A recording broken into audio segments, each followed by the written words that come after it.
Hello everybody, welcome to this week's Nothing But Football radio show. Still recording from home obviously, but we're getting 1 week closer to being in that studio, aren't we? So exactly, yeah. Looking forward to that, so bear with us. This week we're going to be looking at the reacting to the FA Cup at the weekend, and then we'll be previewing the fifth round. And we're going to be looking in the Premier League at Thomas Tuchel's appointment at Chelsea, previewing all the Premier League fixtures for this weekend, giving our predictions. Then we'll be dipping into the Championship, League One, League Two, and then we're going to be talking about a very eventful game that happened last night over in Italy between AC Milan and Inter Milan. So, you ready? I'm ready. Right, so let's get underway. FA Cup fifth round is only one place we can start really. A week after they give us one of the biggest ball fests you're ever likely to see, Manchester United and Liverpool give us a really good game. What did you make of it? Yeah, no, cracking game. Like you say, a lot different to the 0-0. Both teams really going for it, and yeah, some good attacking football on display. Maybe not the best defensive football. I mean, we singled out Reece Williams.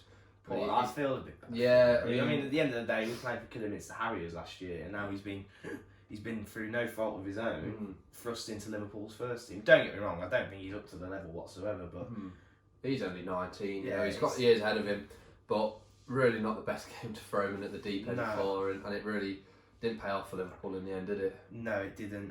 Salah looks excellent for me. I think Liverpool going forward did look really good. Yeah, I mean, I think that game really on the other, they could have been about 4-4 or something like that. Well, yeah, exactly. I mean, it shows as well.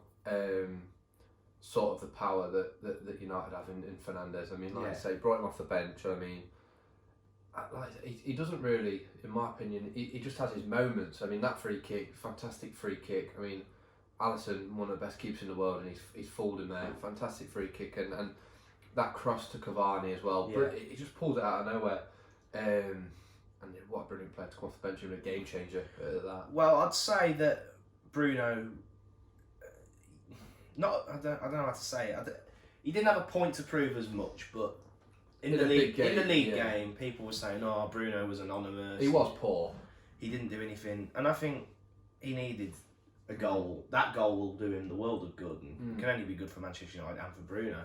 The thing is, it's one bad game.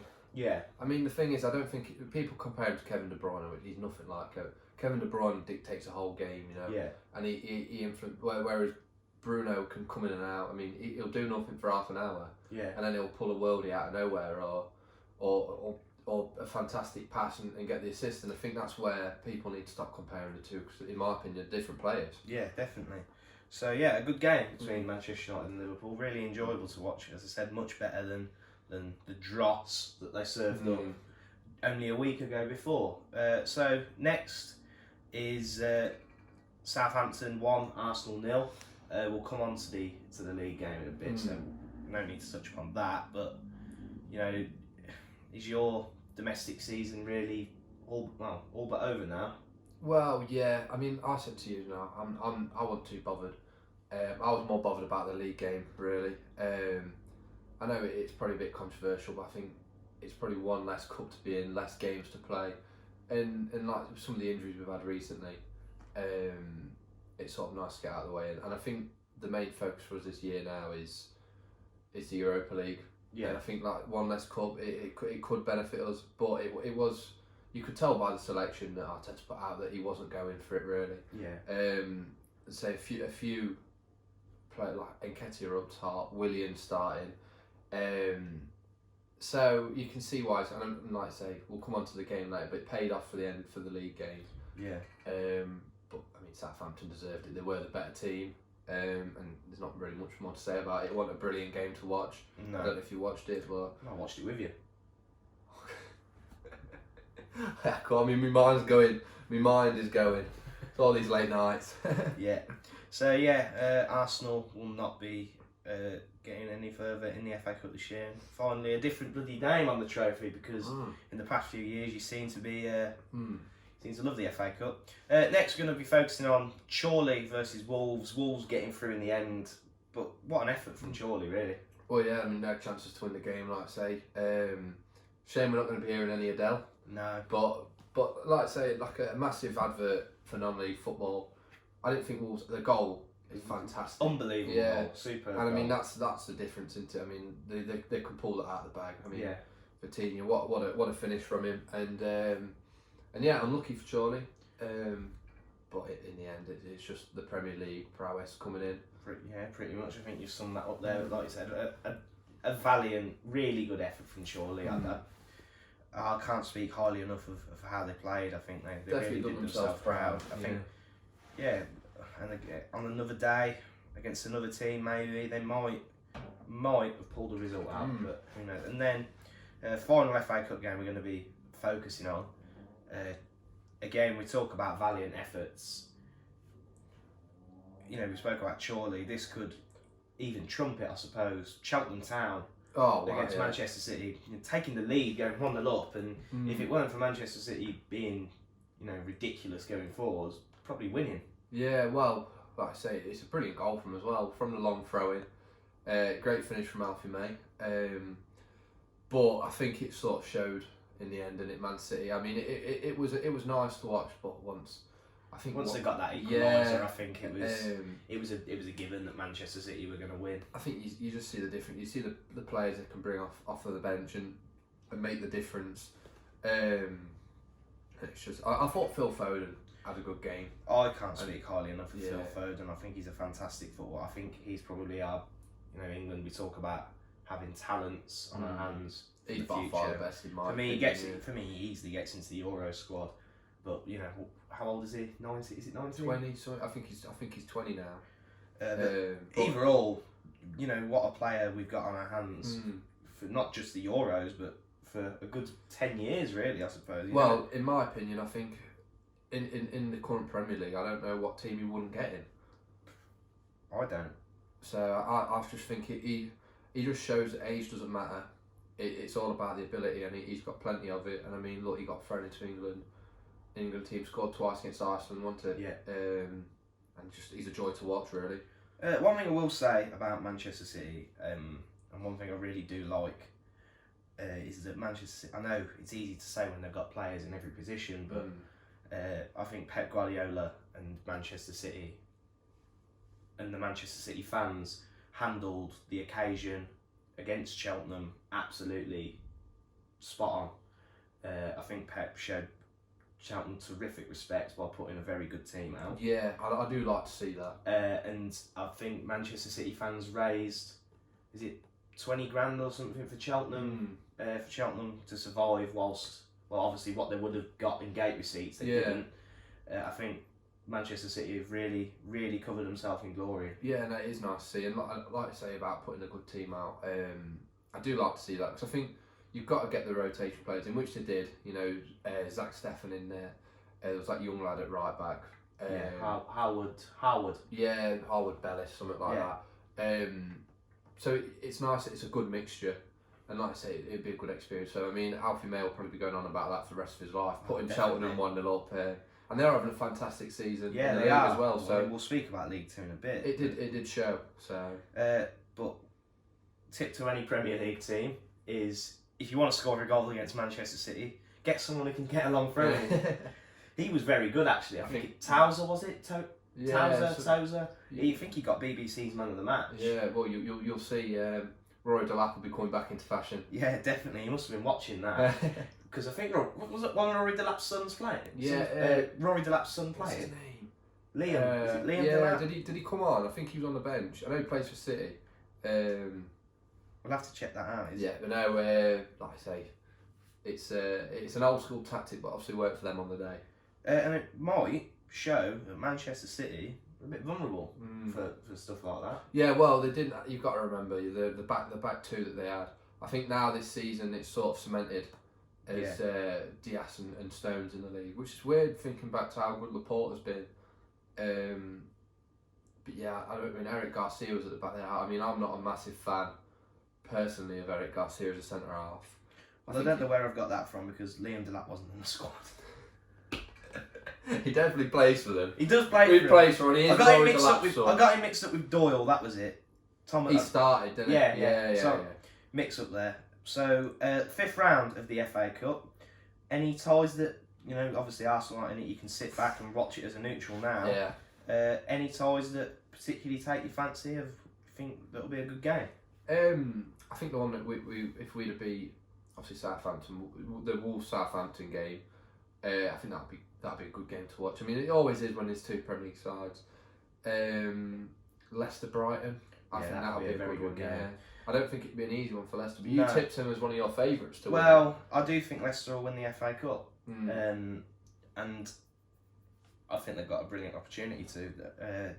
Don't get me wrong, you probably make Manchester City favourites for the FA Cup, but I think anything can happen really, and I've got a feeling that, you know, Leicester, as well as they're doing, they'll want something tangible, whether that be the Europa League or the FA Cup. You know, we always speak top four isn't a trophy and all that, but I think it is it's a massive achievement for Leicester. Well, they've never won the FA Cup, and that's the only thing that Coventry have got on them. They haven't won the FA Cup, and we have, and I think not so much for that reason, but they will just be desperate to have, you know, this. Brendan Rodgers will want something tangible to put on his CV about this Leicester job that he's doing. Because it's all well and good saying, oh well, he's got on playing good football. But what is it to show for it at the minute? Exactly. So that it would be a massive statement for Leicester. Yeah, definitely. And look forward to that. But the other big one, Everton Spurs. Yeah, Everton Spurs. I think that'll be. Could it be a repeat of the opening day of the season? Well, at Goodison Park, you never know. The thing is, they're two clubs that have, unfortunately for them, been handled with this tag of, you know, they don't win trophies. Everton, I think, in 1995. Unfortunately. Well, unfortunately for them, not unfortunately for an Arsenal fan that Tottenham haven't won a trophy since 2008. But yeah, I think Everton and Tottenham both got a really good opportunity to get some silverware this season. I think there's a lot of teams with a good opportunity. And I mean, say you want about how we played this season, I think Arsenal going out is a big one. I mean, like I say, now how we play in the FA Cup. I mean, knocked out City in semi-finals, and it was a fantastic performance. And like you say, I think that is a big one, and I think it could be an opportunity for a new winner. Yeah, like say Leicester or I know I said they've won it in the past, but Everton and Spurs, it's been even Southampton. Yeah, well, like you say, not necessarily a new winner, but probably a new winner in our lifetimes. Yeah. So and then, you know, you look at the rest of the fifth round draw. Manchester City, no disrespect to Swansea, were having a fantastic season in the Championship, but you'd imagine they're going to navigate through that quite well. What year was it? Was it last season? They played Swansea. I think it was, and it was the offside goal, Aguero, wasn't it? Yeah. So they're not going to be an easy pushover. I mean, it was Forest in the last round, wasn't it? 5-1. Yeah. So they're not there to be pushed over easily. No. And like I say, City 1-0 down against Cheltenham. No, definitely. Well, Swansea play some nice football, and I think they'll give Manchester City a really good game. And then you're going to have one of Sheffield United, Bristol City, Burnley and Bournemouth in the quarterfinals. Like we pointed out, Sheffield United could be quarterfinals in the FA Cup the season we're having. Could it be a repeat of the Wigan side? Well, I think that Wigan side would give him more of a fight against relegation. Well, and you know what? I know what you mean. There's so many teams who have poor seasons but go on to do really well in the cup. Well, Portsmouth. That year, yeah. Well, no, they had a good season in the league. Was it the season after they went? 2 seasons after, I think. 2 seasons. Poor the season after that. Yeah, I know it's a different competition, but you got Birmingham won the League Cup. Oh, of course. Sorry to remind you of that. Yeah, I don't need to be reminded. And obviously Wigan, like you say, in 2013. So you never know. The FA, that's what I like about the FA Cup. It offers a nice bit of respite. Sheffield United are probably going to get relegated, but it gives them something to take from this. You know, I'm sure.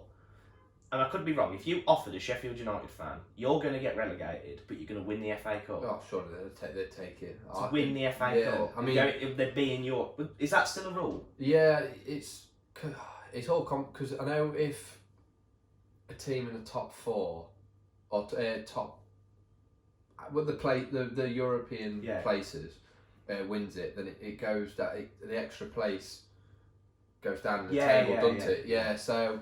I think it does. I mean, well, Wigan were when they won it. So. But if there are any Sheffield United fans watching, just let us know in the comments. Would you take being relegated if it meant you're going to win the FA Cup? Because I'd be really interested to hear the answer to that. So and then final thing we're going to talk about the FA Cup. a bit of a tricky tie for Manchester United. Yeah, well, like you say, West Ham having a good season. Very good. Up to 4th. Well, I don't know how that's happened. It's come out of nowhere, hasn't it? I mean, David Moyes having an absolute masterclass of a season. I mean, we watched the game earlier in the season when and West Ham give him a good game. I think it was it who scored? Was it 2-1? Yes, United? I know which one you. Sorry, United, I went black there. There's one at West Ham, the league game. Yeah. I thought West Ham played well. Yeah, then, they did. and they've done it all season. I mean, Souček is a goal machine, isn't he? I mean, what is it? 7 league goals now, and he's an absolute. I love the fact how he's just such a presence in the box, and you don't get many of them players around anymore. No. And he really is. What a find! Yeah, exactly. Is it Slavia Prague that something like that. Yeah, he was on loan last season, wasn't he? Signed permanently now, and fantastic signing. I mean, like I say, he's pulling goals out of nowhere, and I think he must be their top goal scorer. I think he's got to be. Yeah, and I think for West Ham, it is an outlet that they can use, and against United, if they got set pieces, I mean, it's almost like a penalty for them with Souček in the box, isn't it? So I wouldn't rule them out of it. No, I think at Old Trafford, Manchester United will probably just have enough to see them through. But like I said, in the FA Cup, don't rule out West Ham going. Well, I said Man United to win the FA Cup. So yeah, you are tipping Manchester United. I still think they'll beat them, but I think West Ham will give them a good game. I'm going Leicester for the FA Cup, like I've said before. I think they'll. I don't know. I just think they're going to turn up. I think they've got a favourite. Don't get me wrong, Brighton's a tough game, but I think they've got a bit of a good draw there to get them into the quarterfinals. So 100%, yeah. We shall see. I'm sure the FA Cup will be an interesting competition to keep your eye on for the rest of the season. Right, let's move into the Premier League now. There's only one place we can start. Just last week, after we spoke about Frank Lampard, whether he should be sacked or shouldn't be sacked, Chelsea wield the axe and get rid, and they bring in very swiftly Thomas Tuchel. Great pronunciation. Yeah. I've got to be honest, I don't really know that much about him. I know that he managed PSG, he got them to the final of the Champions League, and I know, did he succeed Klopp at Dortmund? Yeah, I believe so. He was at Mainz. Yeah. He did a good job at Mainz, and I remember reading something about he wanted a bigger chance, like more money. Yeah. So he got the Dortmund job. I mean, he must have done a good enough job at Dortmund to get him to go to PSG. And I mean, the thing is with PSG, like plenty of people are saying, it's sort of it's like they're always going to win that league on paper. It's basically you're judged on what you do in the Champions League. I mean, the thing is, me or you could go into PSG with Neymar, Mbappe, Di Maria, Verratti, all the players they've got. I mean, Thiago Silva last season. Yeah. And we could win that league, being realistic. I mean, what's their only challenge really? I mean, Lyon. Well, I think once out the last 10 years they've lost Monaco. Yeah, and I mean, look at Monaco now. I mean, they were in a relegation battle last season. I mean, they just took half of Monaco's squad. Well, yeah. Well, I think that's. I mean, the thing is, and they got to the final obviously last year. So, and that was under Tuchel. So, I mean, he must be a good manager. Yeah, definitely. The thing is as well, he's German, isn't he? So I think that might be. It might benefit, Werner and Havertz. Yeah, I think there was a bit of thinking behind that. Yeah, and I think that could, if they get them playing. I mean, we've said in previous weeks, we've said about Lampard. They're the two players that need to get going because you watched the Luton game, didn't you? I mean, Werner was awful. Yeah, he really. He's not. He can't buy a goal at the minute. I think he's nearly on double figures for the season. I think people forget that. I'm pretty sure. But all strikers go through a rough patch. Yeah. He just seems to be going through a very long and arduous one. He is a good player, and that's the thing that people forget. But it's just not that. I mean, the penalty wasn't good. No. It's a nice height for. It's still a good save from the keeper. You can't take that away from him. But it's a nice height for him. It's not exactly hit powerfully, and like I say, you just can't buy a goal at the minute. But under Tuchel, you never know. He might Could be playing. a turning point. Yeah, I think it's the same old with Chelsea, isn't it? They get these really, what's the word? Managers where the stock's really high. Like Conte's stock was very high when he got the job. Yeah. Mourinho when he come back. AVB was meant to be the next big thing when he got the Chelsea job. and they just seem to I think, have a bit of an initial bounce. The only exception being AVB, Yeah. where it just didn't work out, and then. It'll probably be Tuchel does all right this season, gets him into the top four next season, then they sack him the season after that. I think the thing is with Chelsea, sometimes I think they just get people in so other teams can't. Yeah. I think they do that a lot with the youngsters. I mean, the amount of players they sign, like youth players, that are just going to get loaned out and loaned out and loaned out. And eventually... Lucas Piazza only left Chelsea last week. I don't think he's played for them for about 8 years. Exactly. I mean, you look at players like that. I mean, was it Michael Hector, centre half? Yeah. I mean, look at. He's still there, isn't he? Well, no, he's at Fulham now, isn't he? Isn't he on loan though? No, I think I could be wrong, but I think he finally has left. Right. I'm not too sure. But no, it's like they just get players, loan them out, and I just think it is so other teams sort of miss out on them. The weird thing is about Chelsea, right, is they, for one of England's elite clubs, and I know you don't particularly like Chelsea. No. But they're probably, in the last 20 years, one of, behind Manchester United, probably the most successful club in the country. Oh, yeah, there's no denying that. And the way it's ran shouldn't work, but it works for them. It's weird. Yeah, it's just, I mean, when you've got an owner like Abramovich who just sort of pumps money into it, it is going to work, isn't it? I mean, and you look at the players they've had over the last 20 years, I mean, they have, I think for every player they've brought in that's worked, you've had one that's been a complete flop. I mean, you look at the strikers, that seems to be flop.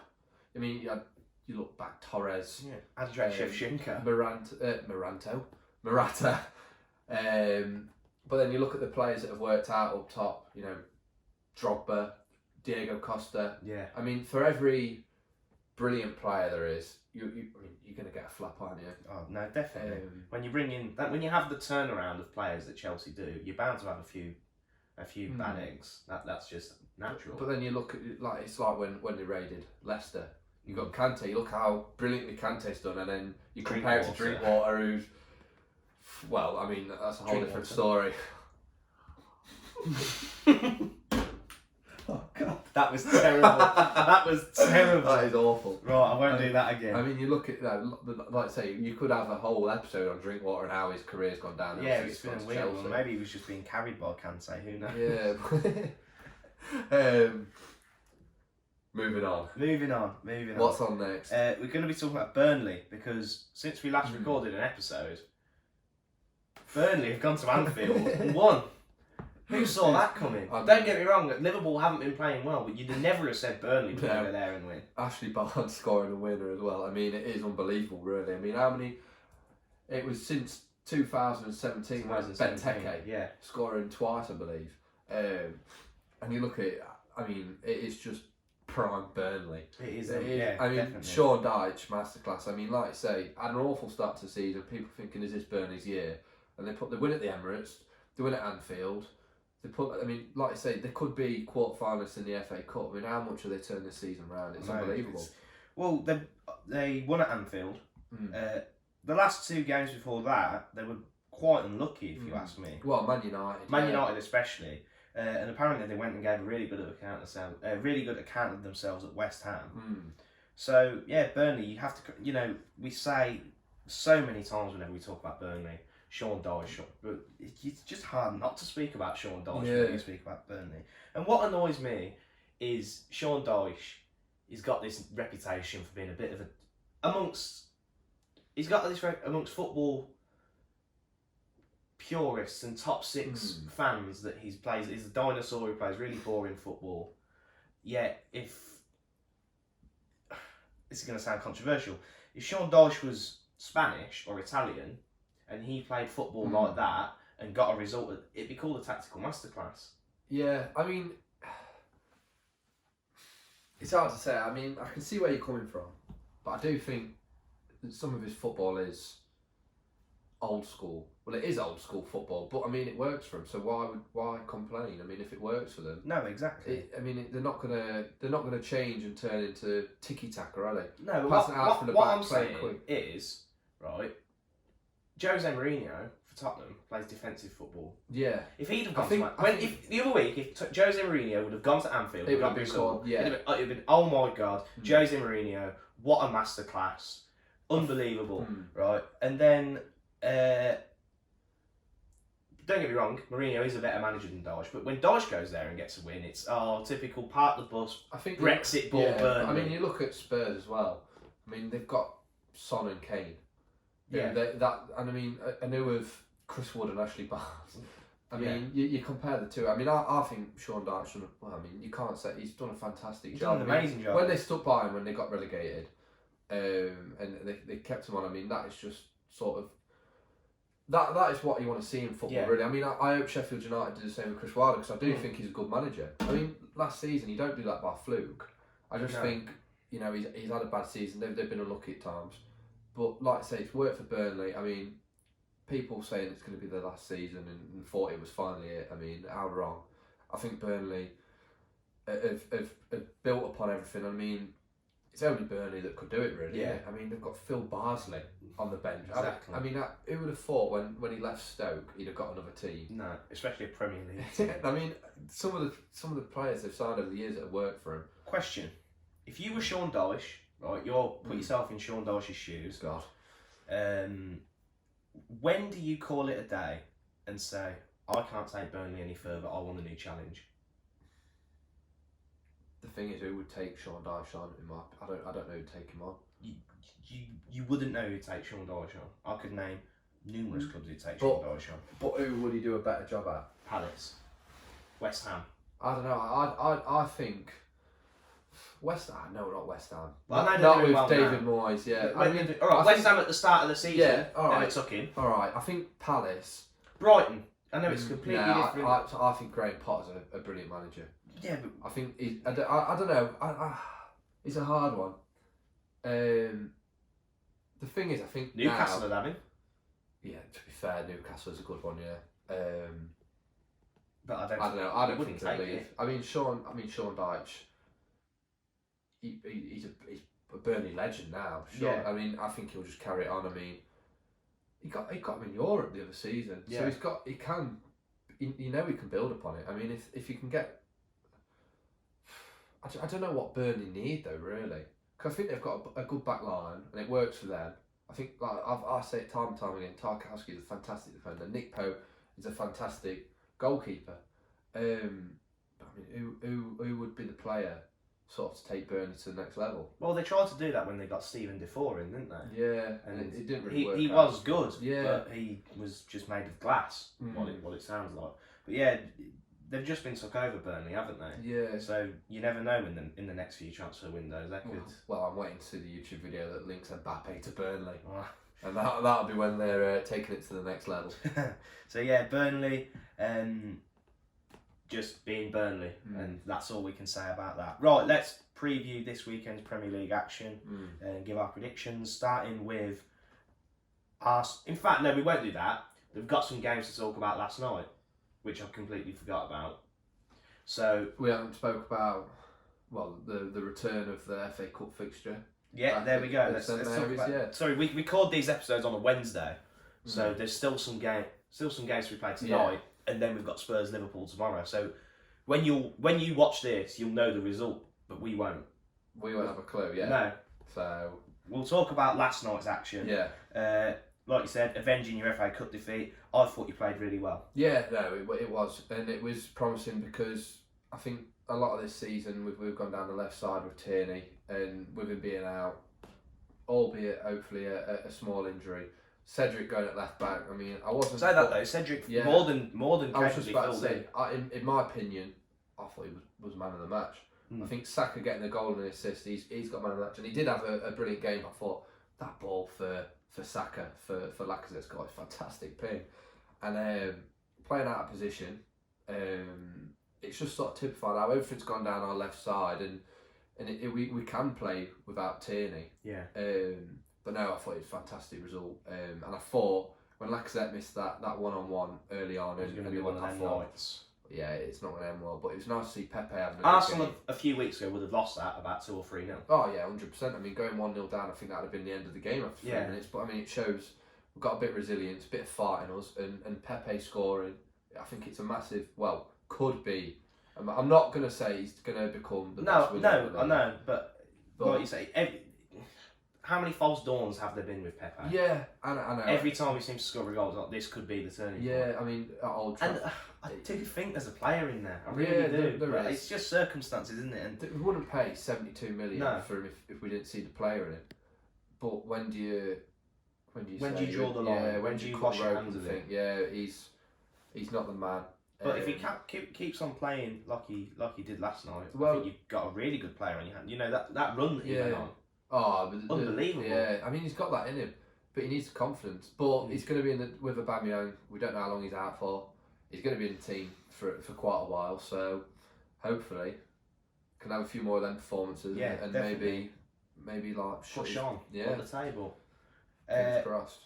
So. Other game we're going to talk about, Crystal Palace West Ham. I didn't expect a 5-goal thriller in that game, I've got to admit. I mean, we spoke about Souček.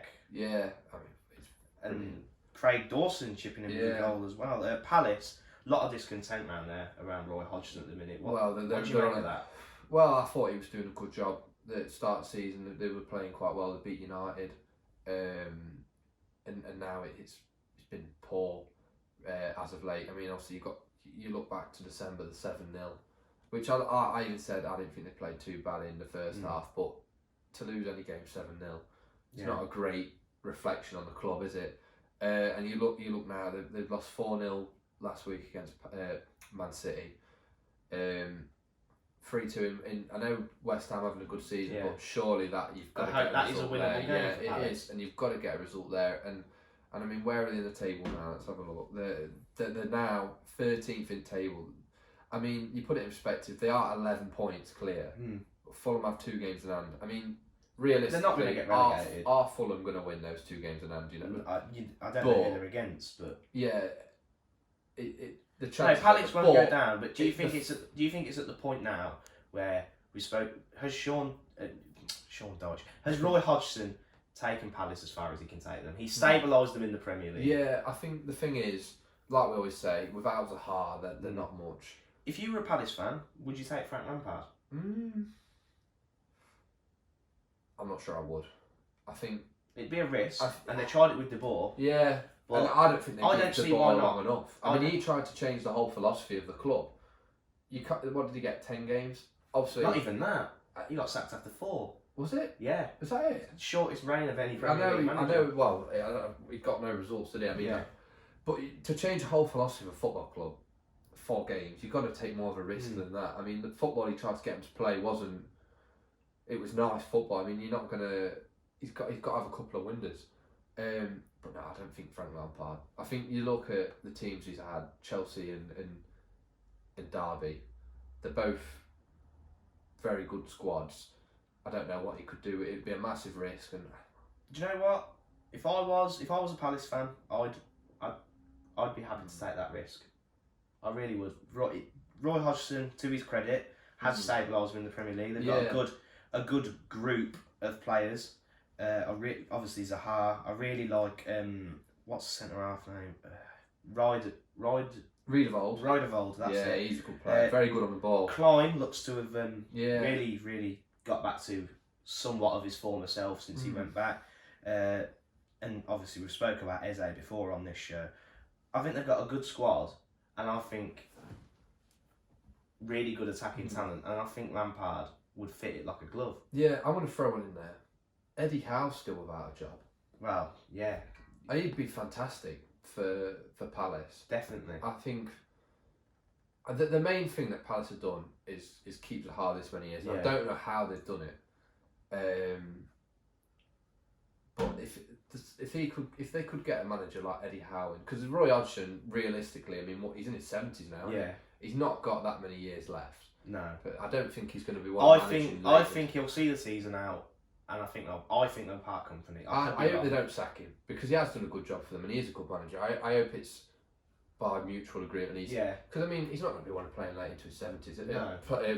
He wants to retire. Yeah, he's got a life. Yeah, exactly. Yeah, he's got bus holidays to go on, hasn't he?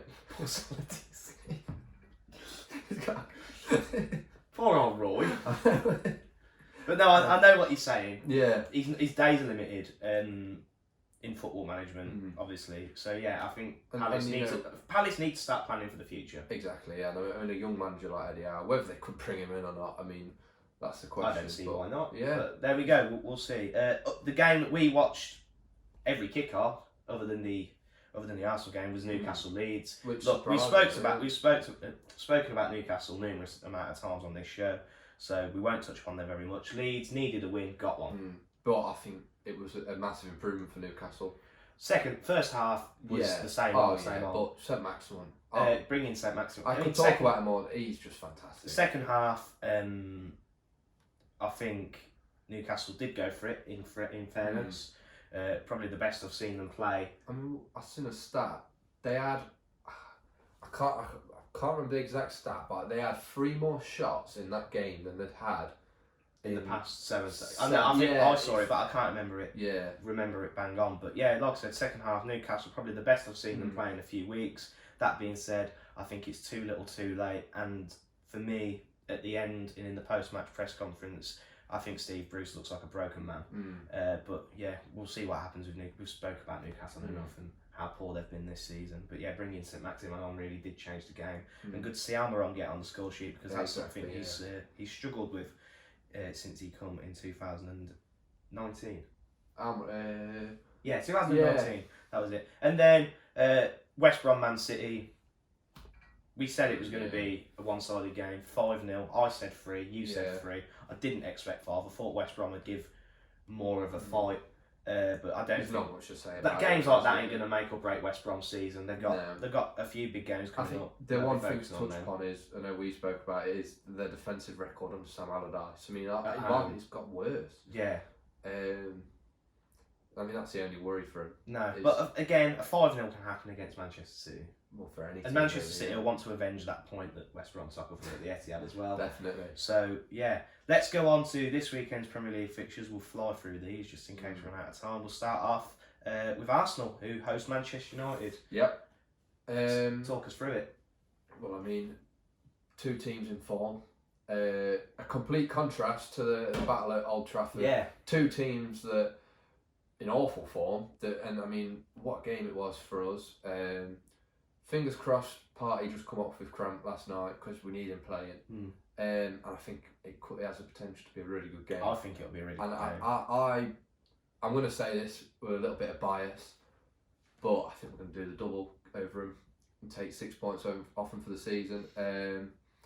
Hopefully do the double on him, because I think that could be a massive point in their title race. But no, hopefully, I'm sure from a neutral point of view, it's going to be a good game. Hopefully, not one that disappoints. I actually am. When is it? Sunday? Saturday. 5:30. Saturday night. Yeah. I'm actually really looking forward to watching it. Yeah.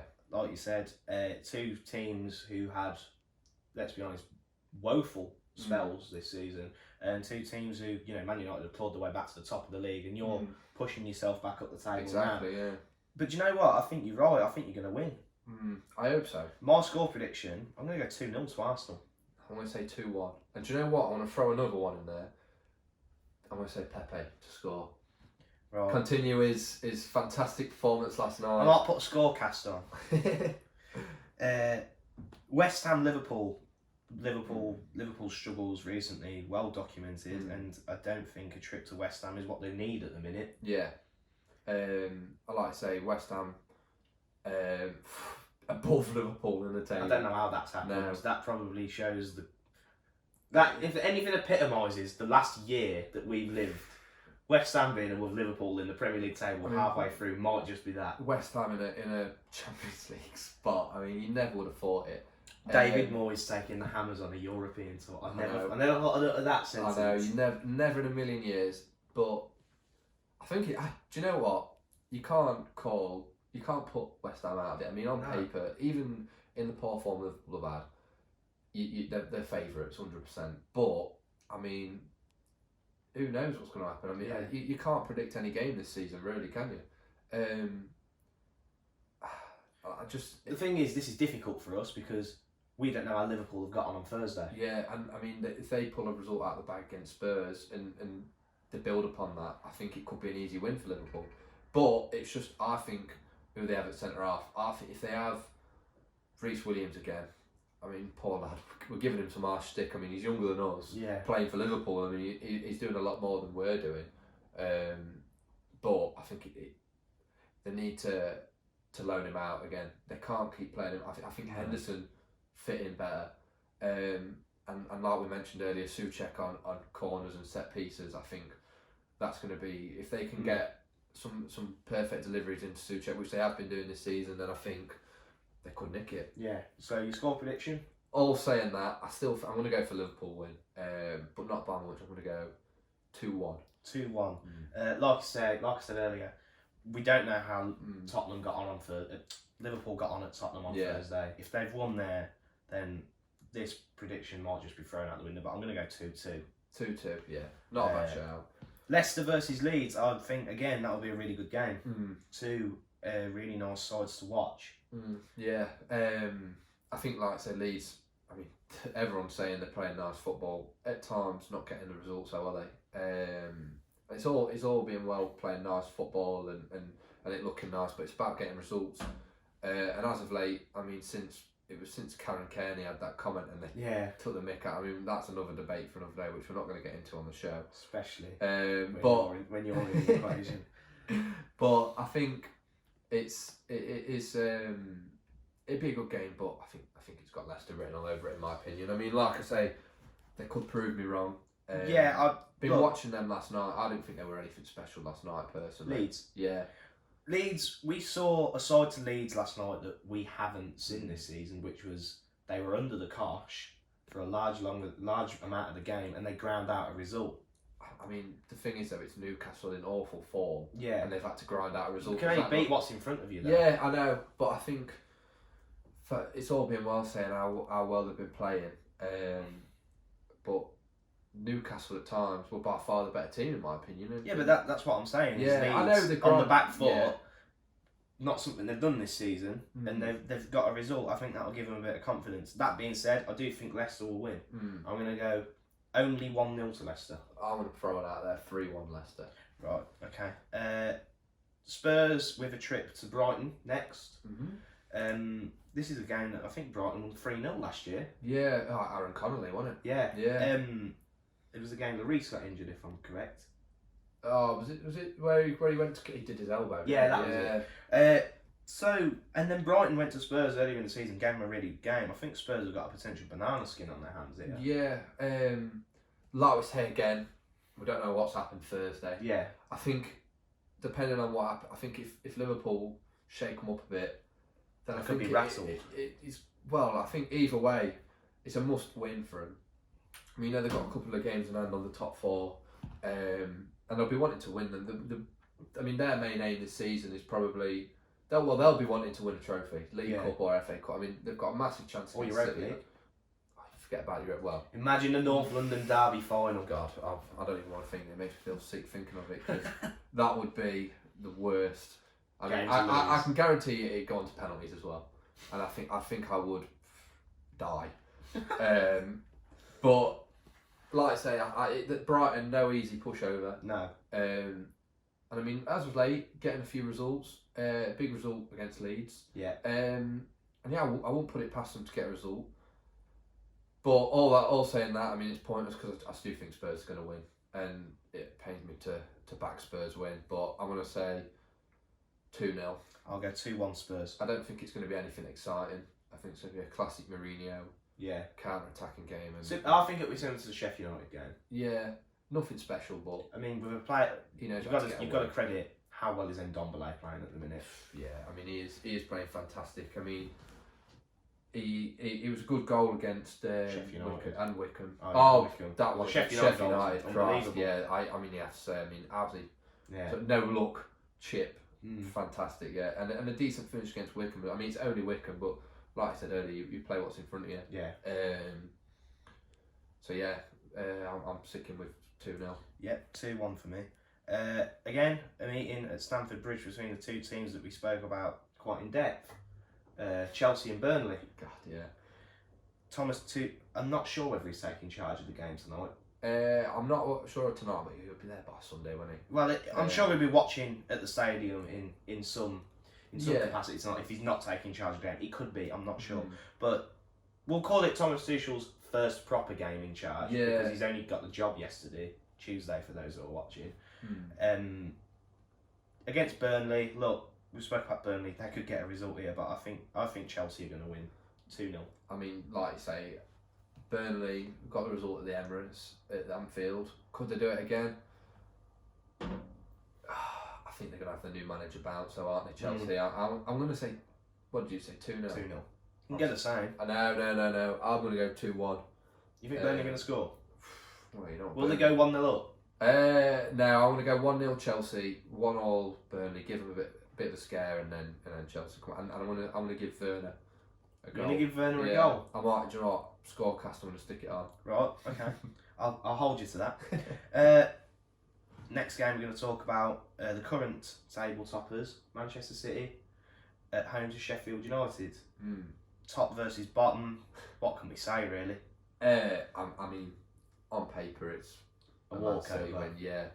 I don't think that they're gonna batter them 4 or 5-0, because personally, Sheffield United, they haven't been getting battered this season, really. No. They're in games they have made a good account of themselves, but like we keep saying, you can make a good account of yourselves.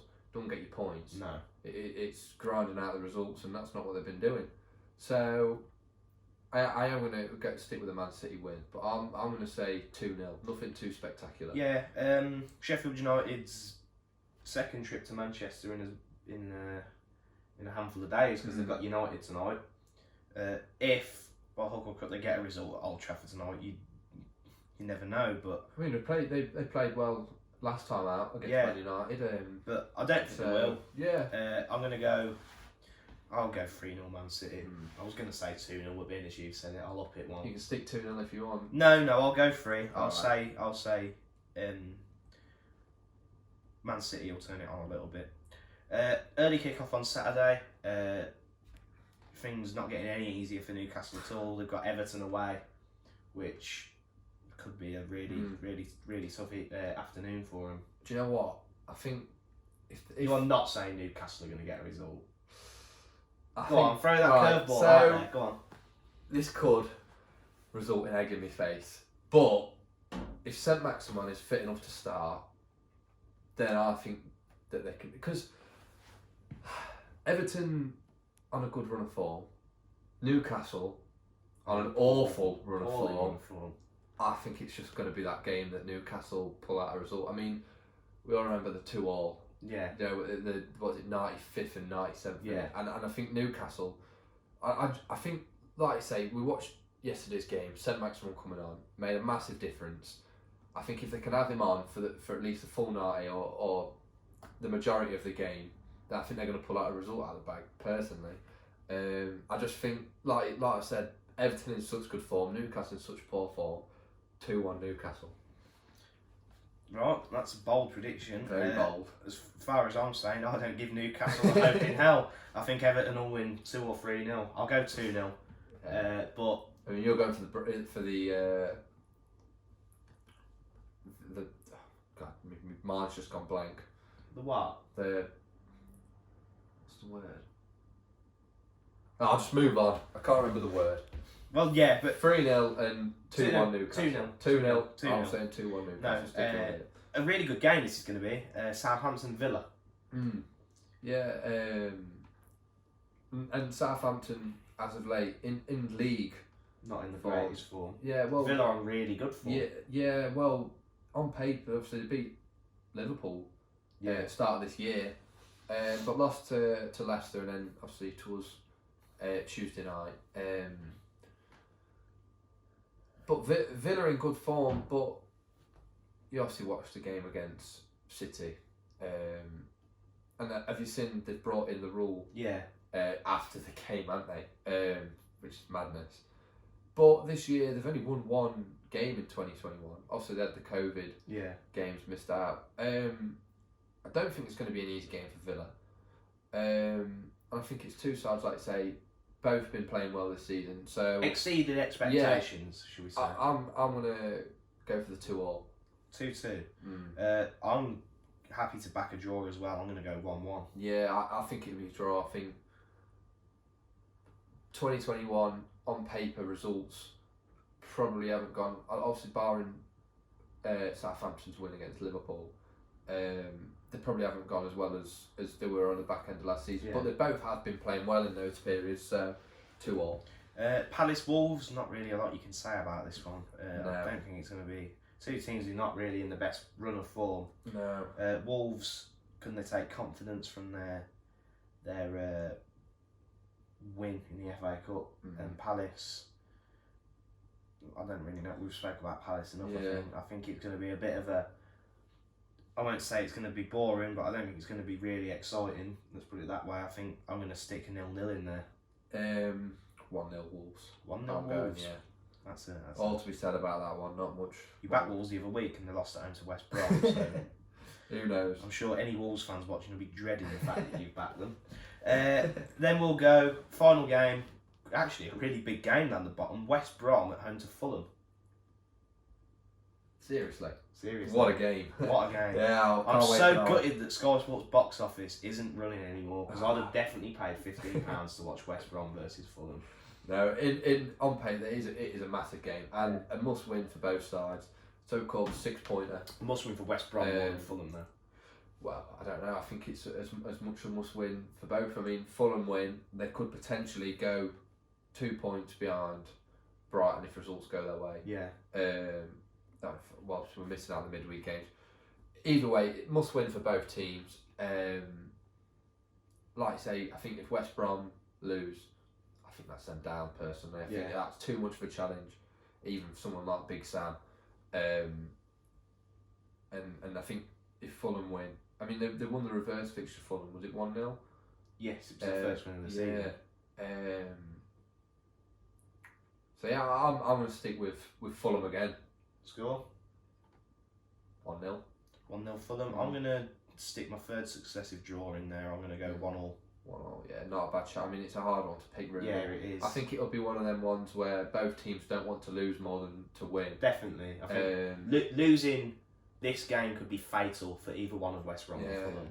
Like you said, I think that could be lowering the casket for West Brom, should we say. If you're going to speak like that. And I think Fulham, if they lose, you know, they've done well recently. They gave a good account of themselves against Chelsea, got a brilliant point at Spurs, but these are the games that are going to make or break their season, not games like that, and they need to win games like this. Yeah, it's a bit of a clash, isn't it? Parker's style of football versus Big Sam's, so it'll be an interesting matchup. So yeah, I actually think that could actually be quite a decent game for as much as we've mocked it. Yeah, well, who knows? We'll see. Right, so we're a bit pushed for time, so we're going to have to absolutely fly through the EFL. Team we're going to talk about this week is Reading, who are definitely exceeding expectations this season. They currently sit 5th in the Championship, 3 points behind Watford in second, with a game in hand. 3 points behind Watford in second. I did not think Reading would do as well as they've done this season. Well, I don't think anyone really did they? Been fantastic this season. I've only watched them a couple of times. Well, that was the game against us. Yeah, and they look really good. Going forward, against sure. I mean, and that was without a couple of key players as well. But yeah, surprised a lot of people. And I mean, they were top for, was it the first, after 10 games? Yeah, everyone said, Reading are going to drop off, but to their credit, I mean, they did have a spell where they did have a bit of I think they went about 5 games. I mean, we were the first team to beat them, and I think that put them on a bit of a poor run, but they've definitely turned things around. They've got some lovely players to watch going forward. Yeah, I mean, you know Lucas João very well. Yeah, I mean, I said as well, I didn't think Lucas João, I was a bit, when I watched him at Wednesday, I was a bit critical of him sometimes, but this season, to his credit, he has been very fantastic. Good. I mean, his finishing he's taken it up a level, and I mean, another player that I absolutely love is John Swift. Yeah, followed him heavily when I was just about to speak about John Swift. Then 4 players, 5 really, then players have got going front. It's John Swift, Michael Elise, and Ovia Jaria, and Maita. Maita's been injured. So they've still got him to come back. You think Lucas João? John Swift has been injured as well. Yeah. And that free kick against you, we spoke about it last week. I speak about it again. Fantastic free kick. It's just a joy to watch. There's a reason he was at Chelsea. Yeah. I think it was an absolute coup for Reading. I mean, Yeah. how many seasons have been there now? Is it 3? You've been there a good few years. Yeah, just a really good player to watch. And like we even mentioned there, Mitre to come back. Yeah. I mean, he's a brilliant player. And Puskas. Puskas as well. Is he out injured Yeah. as well? Yeah. I mean, 2 players that.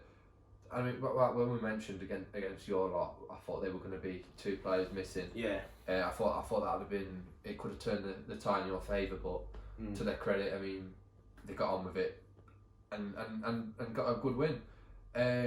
Yeah, Reading definitely been the surprise package of the Championship, and I think 100%. they'll solidify in the playoffs.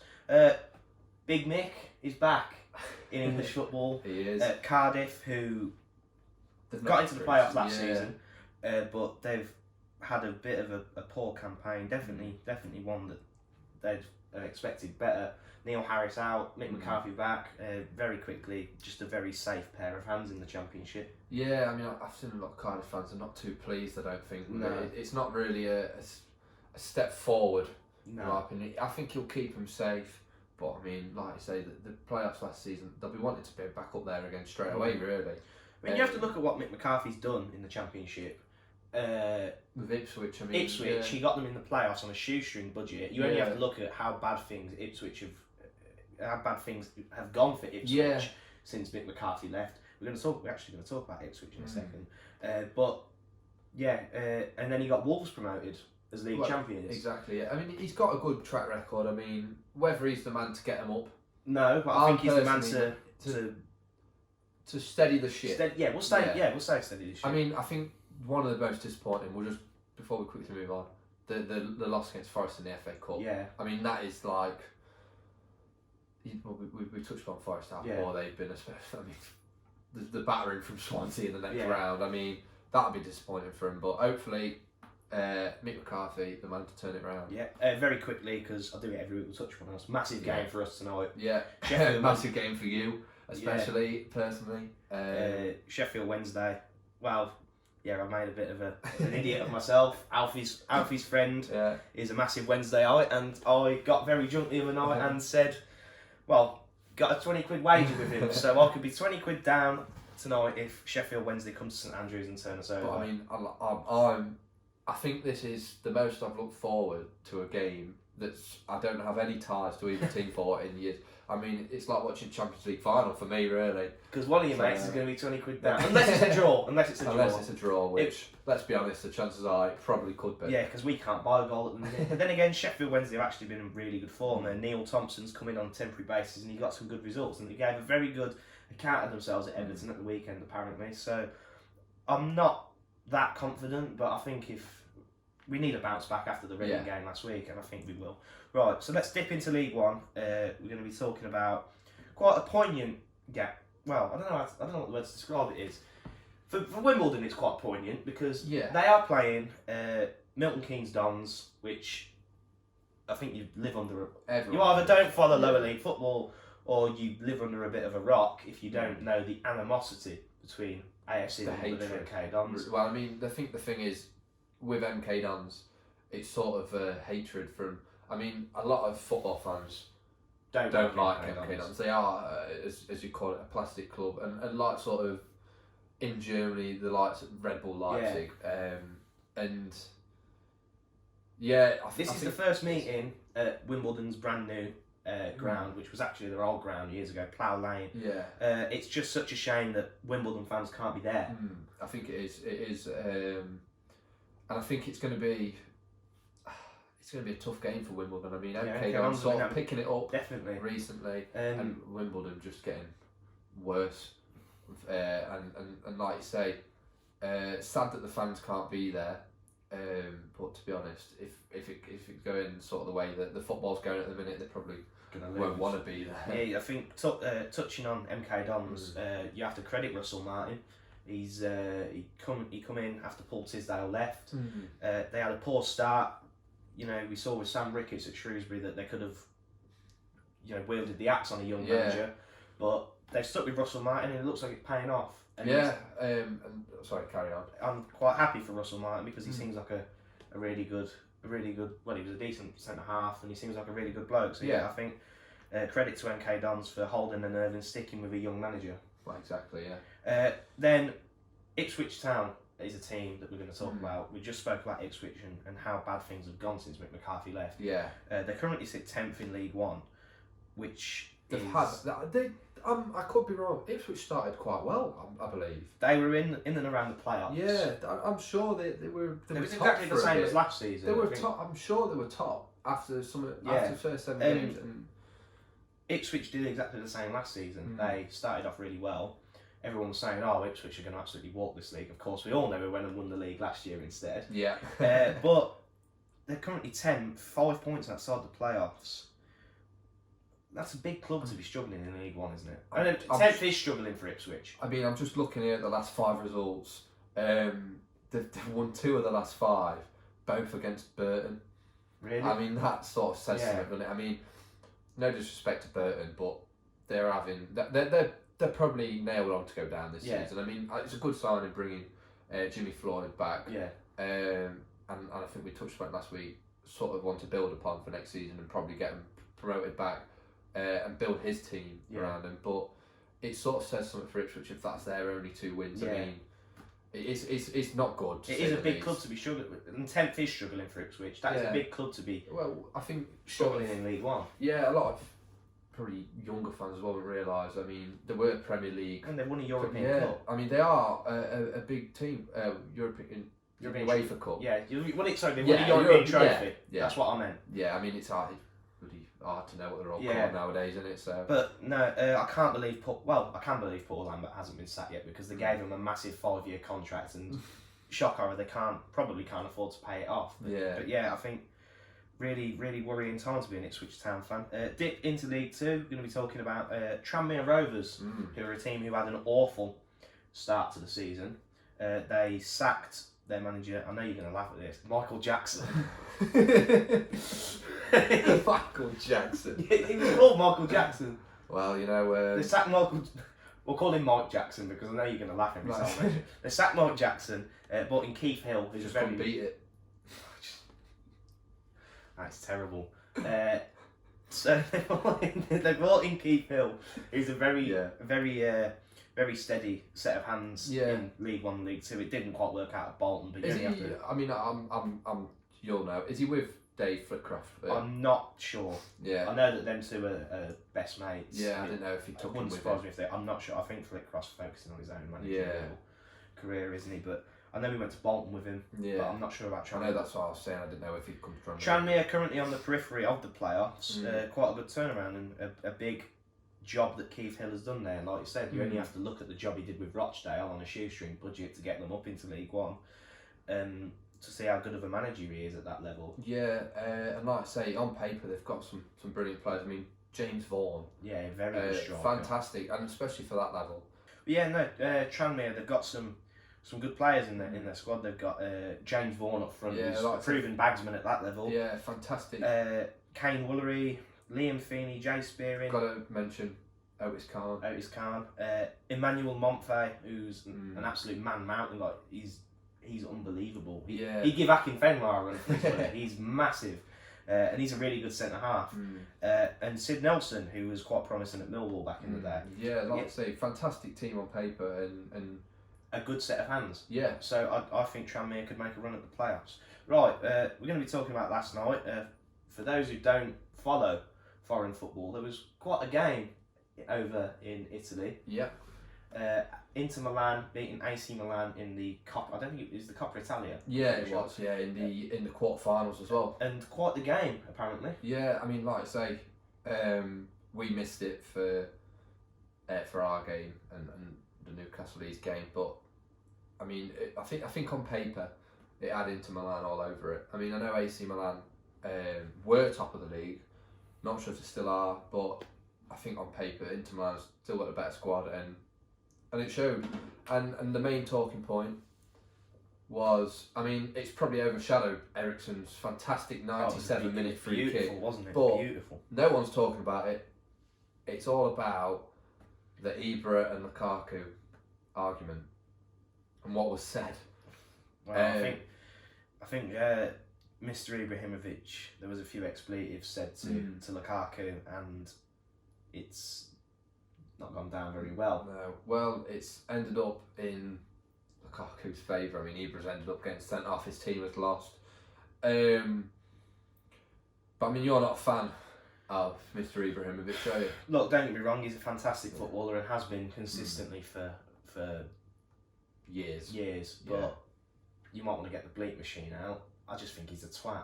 Yeah. Well, he is. I'll find all this, dare to Ibra and all this, like, I didn't go to Inter come to Ibra. I find it all so cringe. It's just embarrassing. It's made me really dislike him.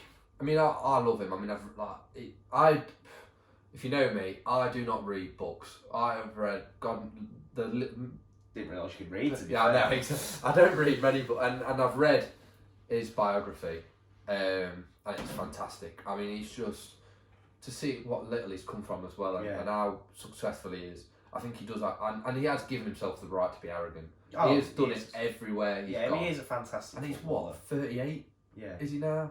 He's brilliant football. He just annoys me. 39, 40 this year, and he's got 12 goals in 9 Serie A appearances. Yeah. And yeah, great to see him doing well. Quite the title race actually in this league. AC Milan's still top.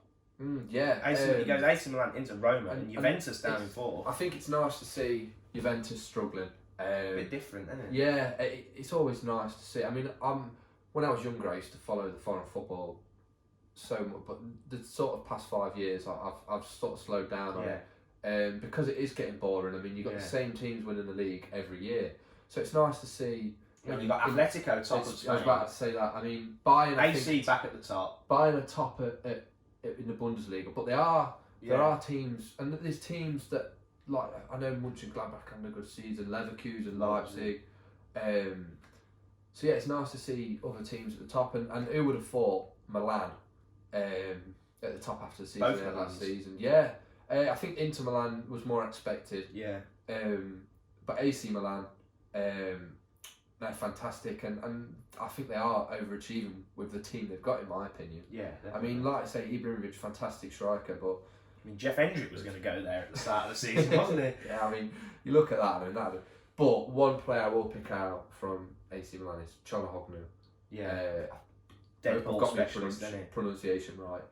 Absolutely fantastic footballer, and like I say, on the dead balls, brilliant. And we haven't even mentioned their new signing, Tomori. I was just about to say, Fikayo Tomori. I think that's a brilliant move for him. Oh, and I mean, I thought it was harsh that he's been shut out of Chelsea. I thought he'd been playing. I mean, last season. Especially after, obviously Lampard's gone now, but you'd have thought he'd have played more a part this season, considering he was playing quite a lot last season. And at Derby, he was their player of the season. Yeah, I think on paper as well, I'd have him over Rudiger personally. I mean, he's young, English. I mean, I don't know what's gone out of favour for him there. I mean, you don't get a move to AC Milan. I mean, it's a loan with, is it 30 million euros? Yeah, I mean, so. It's, in my opinion, good business for AC Milan. Yeah, definitely. I think he's going to do well. Fingers crossed for him. I mean, it's good for us as well, England fans. I mean, if he plays more that day, he can develop more, and we'll have a wealth of centre halves. And on paper, I mean, it's Italian football. I mean, defensively, it's bound to improve. I mean, you look at the footballers, the defenders that have come out of Italy in the past. The Cannavaro, Maldini, Baresi. I mean, obviously we're going back a few years. I mean, Chiellini, Bonucci. There's got a whole wealth of them, and fingers crossed for him. The Italian football can help him go to the next level. It's nice to see the young English lads going abroad though, and broadening their horizons a little bit. I think it will mould them as players, and I think it will mould them as people as well. Yeah, it's nice to see them going out of the comfort zone. So I think English clubs now. There's been a bit of a stigma about going abroad for young English footballers, and it seems to have. It's starting to pick up a lot, and like I say, I mean, it can only benefit the England national team. Yeah, I mean, because they're going to be playing. Yeah.